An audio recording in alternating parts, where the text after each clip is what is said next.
E aí, pessoal, bem-vindo a mais uma aula do curso. E aqui a gente vai falar hoje sobre os 3 problemas que eu vejo na hora de você comparar uma CPU com a outra. A gente já fez outras aulas aqui no curso focada em explicar as especificações dos processadores, o que você deve olhar na hora de comprar. A gente fez uma aula aqui no curso também mostrando o que você deve olhar nos comparativos para comprar uma CPU que não vai gerar gargalo na sua placa de vídeo, que é o mais importante.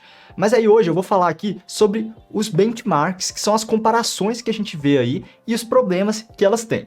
Vamos lá. Bom, só para a gente estar na mesma página do que são benchmarks de CPU, eu separei aqui no meu computador algumas delas. A gente tem, por exemplo, o site aqui User Benchmark, que é um site muito utilizado aí por muitas pessoas, mas eu não recomendo muito utilizar. Inclusive, eu já até fiz um vídeo aqui no canal explicando tudo sobre os problemas desse site do User Benchmark, mas também tem um certo valor nele, não vou descartar tudo dele também. Mas enfim, aqui você tem os processadores e tem números comparando eles. Mesma coisa, por exemplo, testes sintéticos do Passmark. Eles vão meio que colocar um número, um score, né, para o processador e assim vão comparar um com o outro.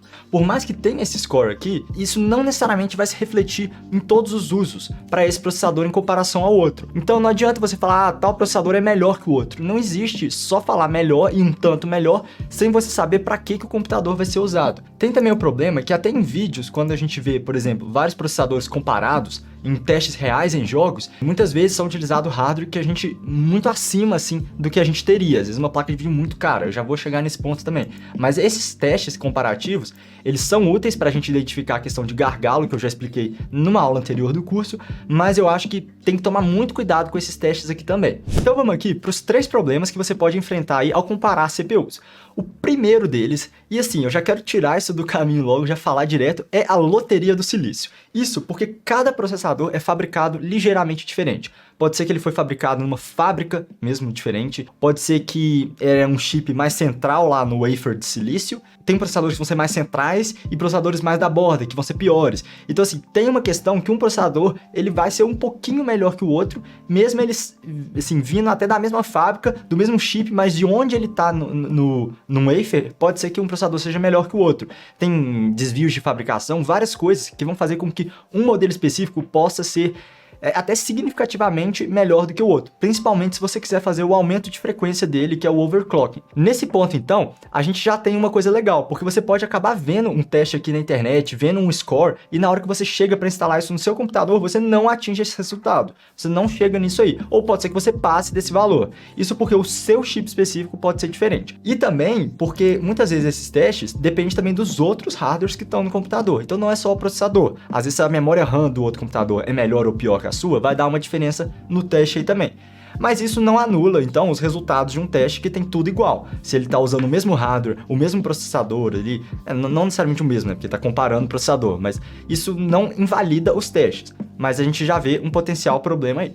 Um outro problema também da gente se basear só nos testes aí, por exemplo, de jogos e tal, que vão mostrar a comparação dos processadores, é que muitas vezes esses testes vão estar usando uma placa de vídeo muito potente. Isso, para ela, não gerar gargalo no processador.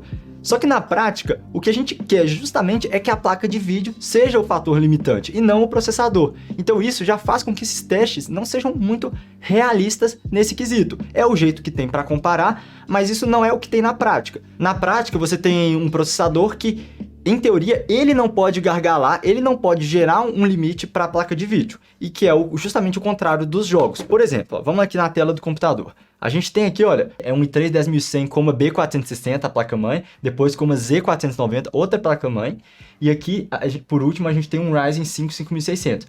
A gente vê aqui, ó, que o desempenho no Ryzen, por exemplo, está melhor do que no i3. Só que, interessante, ó, no caso aqui o i3, 80% da GPU. Isso significa que, nesse caso aqui, o i3 está gerando um gargalo na placa de vídeo. Enquanto que, nesse outro aqui, o Ryzen 5 não está gerando um gargalo. Então, simplesmente falar que você vai ter essa diferença de FPS em todos os cenários não é verdadeiro, porque esse cenário teve essa diferença de FPS porque teve um gargalo. Se você pegasse um jogo esse mesmo jogo deixasse numa resolução muito alta, ou então um jogo diferente, possivelmente esses dois processadores poderiam rodar aí com um FPS quase igual. E aí você acharia que está comprando um processador melhor para ter mais FPS e na prática às vezes você não vai ter. Então é tudo sobre o combo, é tudo sobre qual processador você tem e qual placa de vídeo. Você tentar comparar, vou ganhar FPS só trocando o processador e vendo esses vídeos, às vezes não é o que vai acontecer. Então o terceiro problema de comparar CPUs, dos benchmarks de CPU, é justamente do uso que as pessoas têm do computador ser muitas vezes diferente. A maioria das pessoas pode até estar interessada em jogos, mas tem muitos usuários que vão estar interessados em edição de vídeo, muitas vezes edição de imagens, pode ser também que eles estejam interessados em trabalhar com servidores, vários arquivos, decodificação de arquivos, programação, vários usos que o computador pode ter. E aí, se a gente for pensar que um teste, um número, igual eu mostrei naqueles sites, não vai mostrar se o processador ele é melhor ou não para tantas tarefas específicas.